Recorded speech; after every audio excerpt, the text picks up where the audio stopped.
ଧରାକୋଟ ସ୍ଥିତ ଶ୍ରୀରାଜ ଉଚ୍ଚ ବିଦ୍ୟାଳୟର ବାର୍ଷିକ ଉତ୍ସବ ପ୍ରଧାନ ଶିକ୍ଷକ ରମେଶ ଚନ୍ଦ୍ର ସାହୁଙ୍କ ସଭାପତିତ୍ୱରେ ଅନୁଷ୍ଠିତ ହୋଇଯାଇଛି।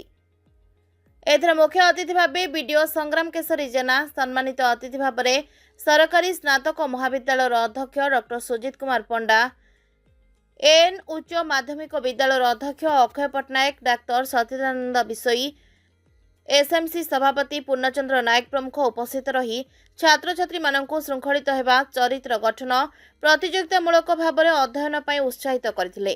प्रारंभ में प्रदीप प्रज्वलन पर छात्री मानक द्वारा स्वागत संगीत परिवेषण करा जायथिला। प्रधान शिक्षक विवरणी पाठ करथिबा बेले शिक्षक सुरेश कुमार पात्र मंच परिचालना करथिले।